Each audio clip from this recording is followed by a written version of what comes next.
Hello बच्चों, आज का हमारा टॉपिक है electric field due to uniformly charge conducting spherical shell.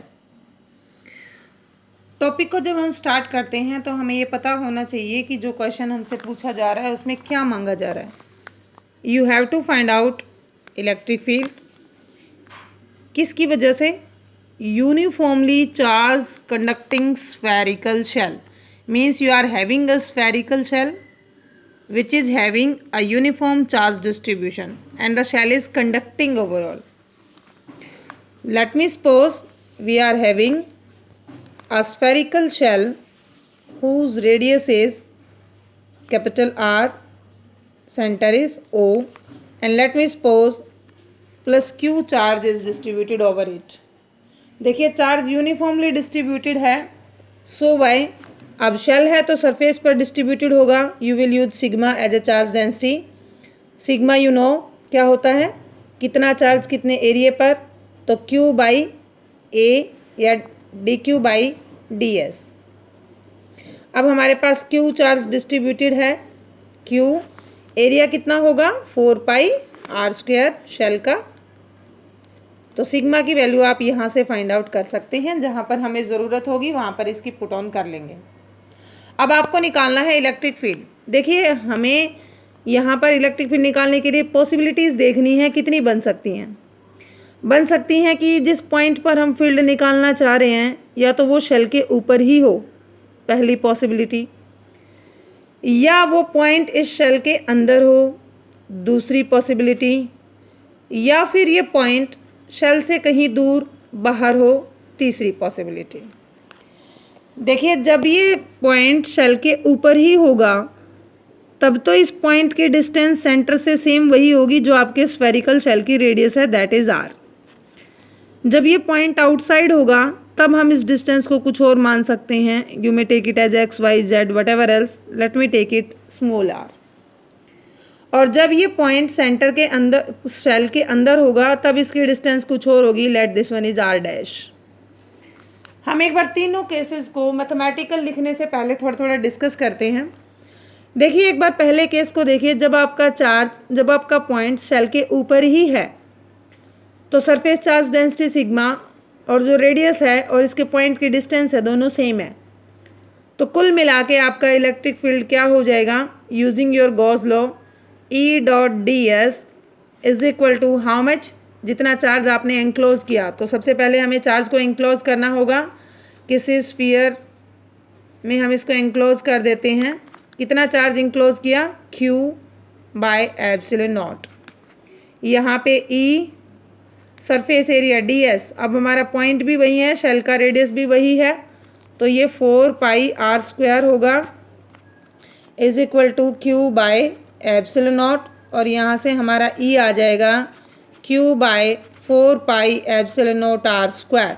इसको अगर आप और थोड़ा सा सिंप्लीफाई करके देखना चाहो तो Q upon 4 pi R square, epsilon naught को थोड़े टाइम के लिए अलग लिख लीजिए।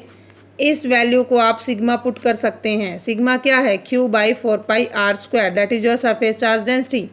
तो ओवरऑल आपका फील्ड आ जाएगा सिग्मा अपॉन एप्सिलॉन नॉट। याद कीजिए ये वाला फील्ड हमने एक थिक शीट का निकाला था, इफ़ यू रिमेंबर, या आप ये कह सकते हो दो शीट जिन पर यूनिफॉर्मली पॉजिटिव चार्ज डिस्ट्रीब्यूटेड था, उनके यहाँ पर हमारे पास sigma upon epsilon naught charge आया था। ये शेल एक तरह से इन दो शीट के अरेंजमेंट की तरह ही काम कर रही है।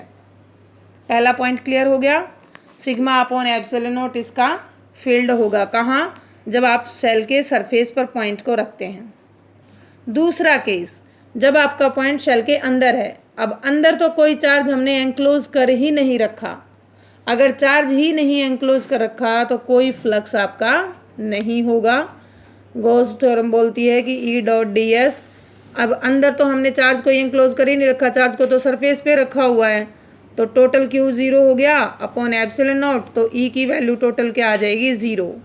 तो किसी भी शेल के अंदर चार्ज होगा ही नहीं, तो उसके अंदर कोई फ्लक्स एग्जिस्ट नहीं करेगा। किसी कंडक्टिंग स्फीयर के अंदर आप E की वैल्यू को 0 रख सकते हैं। Now the third and the important point, when your point lies outside the shell. अब इस सेल से दूर कहीं r डिस्टेंस पे हमारा पॉइंट है, तो देखिए ये स्फेरिकल सिमेट्री ही बनाएगा इसको, ये एक तरह से पॉइंट चार्ज की तरह दिखेगा। यहाँ पर आपका फ्लक्स हो जाएगा E dot D S is equal to Q by epsilon naught. अब देखिए इस स्फीयर के अंदर ये पूरा चार्ज एनक्लोज हो गया, तो हमने क्यू ही रख दिया डायरेक्ट। अब E अगर हम डी एस की इंटीग्रेशन करके टोटल वैल्यू लिखेंगे यहाँ पर, then it is E D S surface area. Surface area अब हमें ये नहीं लेना, ये वाले स्फीयर का लेना है जिसमें हमारा पॉइंट है, और इस स्फीयर का पॉइंट एरिया कितना है 4 pi small R square. You must remember this thing, 4 pi small R square Q by epsilon naught. तो ई की वैल्यू हमारे पास हो जाएगी Q by 4 pi epsilon naught R square. You may write it as. कई बच्चों के दिमाग में ये आता है कि ये तो उतना ही हो गया जितना कि पॉइंट सरफेस पर था। नहीं, उतना नहीं है, यहाँ पे कैपिटल आर है, यू मस्ट रिमेंबर, और यहाँ पे हमारे पास स्मॉल आर है। जैसे जैसे आप इस पॉइंट के डिस्टेंस को बढ़ाते चले जाएंगे आर बढ़ता चला जाएगा, और जैसे जैसे आर बढ़ेगा आपका ई डिक्रीज हो जाएगा। जैसे कि आप पॉइंट से दूर जाएंगे इसकी वैल्यू डिक्रीज होती जाएगी। इसको अगर और थोड़ा सा सिंप्लीफाई करना चाहो आप, तो यहाँ से क्यू की वैल्यू रखिए, क्या होगी sigma into 4 pi capital R square. अगर आप इसका रिलेशन फाइंड आउट करना चाहते हैं रेडियस के साथ, तो it is sigma into 4 pi capital R square, और नीचे 4 pi epsilon naught small R square. 4 pi से 4 पाई कैंसिल, तो ये आ जाएगा sigma upon epsilon naught capital R square upon small R square. You must relate this value when your charge is on the surface. On the surface sigma upon epsilon naught था, और जब आप outside में हैं तो sigma upon epsilon not के साथ multiply हो जाता है क्या, सेल की रेडियस का स्क्वायर अपॉन पॉइंट की जो डिस्टेंस है उसका स्क्वायर। यहाँ से आप बड़ी इजीली एक कॉन्सेप्ट निकाल सकते हैं, एक रिलेशन डिराइव कर सकते हैं। ग्राफिकल रिप्रेजेंटेशन आपको ज़रूर आनी चाहिए कॉन्सेप्ट को समझने के बाद, कि अगर हम ई और आर का ग्राफ बनाएं, यहाँ पर ये कॉम्पिटिटिव एग्जाम में बड़ा हेल्पफुल होता है। बोलता है कि ड्रॉ कीजिए इलेक्ट्रिक फील्ड और आर का ग्राफ। अब यहाँ पर देखिए, जब आप अब हम चलेंगे इनसाइड से आउटसाइड। इनसाइड में कोई फील्ड नहीं है, तो यहाँ पर फील्ड की वैल्यू 0 है। कब तक 0 है, जब तक आपका स्मॉल आर कहाँ पे नहीं पहुँच जाता, रेडियस पे।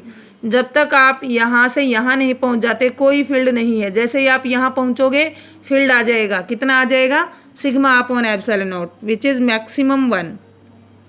ये मैक्सिमम है कितना, सिग्मा अपॉन एप्सिलॉन नॉट। कब, जब आप आर, आपका आर किसके बराबर है, कैपिटल आर के। अब आगे क्या होगा, जैसे जैसे आपका पॉइंट दूर जाता जाएगा आपके फील्ड की वैल्यू घटती चली जाएगी। अब जैसे जैसे, और घटेगी भी कैसे, 1 अपॉन आर स्क्वायर। तो एक इस तरह का कर्व आपके पास आ जाएगा, E is inversely proportional to R square. तो ये ग्राफ रिप्रेजेंट करता है इलेक्ट्रिक फील्ड किसका, uniformly charge conducting spherical shell का। Is it clear? I hope आपको टॉपिक पसंद आया होगा। Keep watching and thanks for watching. और आप बुक की स्टडी ज़रूर कीजिए, इस टॉपिक को अच्छे समझने के लिए बार बार इसकी प्रैक्टिस कीजिए। Thanks for watching.